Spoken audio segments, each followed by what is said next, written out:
All dissenting narratives may have been banned from UK networks in the wake of the Queen's death. But in the USA, critical approaches to the Queen's legacy are, thankfully, still allowed. You played a clip of her speaking in Cape Town in 1947 in South Africa. Right. That's the year apartheid took effect in South Africa. That was something that British colonialism ushered in. British colonialism, which she presided over for all these years, had a terrible effect on much of the world. It's something that people revolt from. And I have to say, to your earlier question, why are American news networks dedicating all of this time to Queen Elizabeth's funeral? I think it's a good question. I mean, I think it's something, there's a weakness in the American character that still yearns for that era of hereditary privilege, which is the very thing that we escaped from. Pretty well put. Aaron, can you imagine anyone attempting to say that on the BBC or Sky, or being allowed to say that on the BBC or Sky? I mean, if someone went on and sort of said that, there could be a whole national scandal. You'd be in deep trouble, Michael. I think you probably wouldn't be able to go home for a couple of evenings if your address was made public, if you said something like that on the BBC. And it's an important point. You know, he's talking about when she was 21 in 1947 from South Africa. She makes that speech about all the British nations or whatever. Basically, it's very much an imperial register she's using.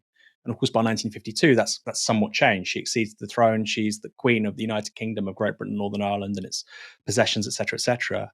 But her two predecessors actually don't even have United Kingdom in their title. So you've very much gone to, and I'm not saying Britain doesn't have an empire after 1952, it does, but there's clearly a transition now to a monarch who's overseeing ostensibly a unitary state of the United Kingdom and a few possessions. And that's a big, big shift away from what it was before the war of an empire. And even some of her predecessors were, of course, emperors. Now, here's something which is being missed, I think, in a lot of the coverage, and this gentleman highlights it very, very well, is that Britain's record after 1952, when she accedes the throne, is not smelling of roses. We are not, Snow White here. If you look at the Mau Mau uprising in Kenya, now very well documented in recent years, to the extent that actually there have been large payouts made to the victims of British aggression and humiliation in Kenya. That was from 1952 to 1960. There are some estimates, I think, Michael, of around 150,000 people dying. There were concentration camps. There's no other way, to talk about it. Incredibly violent treatment of people who just wanted democratic self-government. And that's from 1952 to 1960. You have other insurgencies in Aden and elsewhere. But in terms of the pure quantity of people suffering, like I say, we could be looking at 150,000 deaths. We are looking at concentration camps. That did happen under the British in the 1950s. It was a British colony. And so I do think it's quite distasteful to say that somehow, under her reign, everybody benefited. Just not true. That's just not true.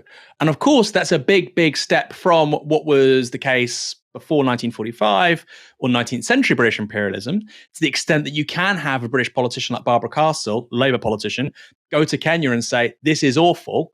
This is no different to what was happening with, and she made that comparison, by the way, the death camps that the Germans had run. This is no different. That's what she said. That's the difference, of course, to the sort of variant of colonialism you see in the 19th century and the early 20th century. So I'm not saying nothing changed. Of course it changed. But Britain is not this nice, clean, lovely post-imperial power by 1952, particularly in places like Malaya, particularly in Kenya, Aden, and of course, Northern Ireland. But Kenya, I think, is the one that is so visibly brutal, with, quite frankly, massive numbers of people being subject to extraordinary, unthinkable violence. That was under her reign. I'm not saying she's responsible for it, but if we're trying to define and identify the contours of it politically, what changed, what didn't, then I think, you can't miss out things like the Mau Mau uprising, or indeed apartheid, as that gentleman said. Although, again, a bit more complicated in South Africa because, of course, Afrikaners and English South Africans, there's a linguistic, cultural differentiation there. But it was certainly aided and abetted by the British Empire right the way through even to the 1980s with Margaret Thatcher, when she had really no problem with apartheid. So very well put. And I think, to conclude, you could not get away with saying that on the UK media.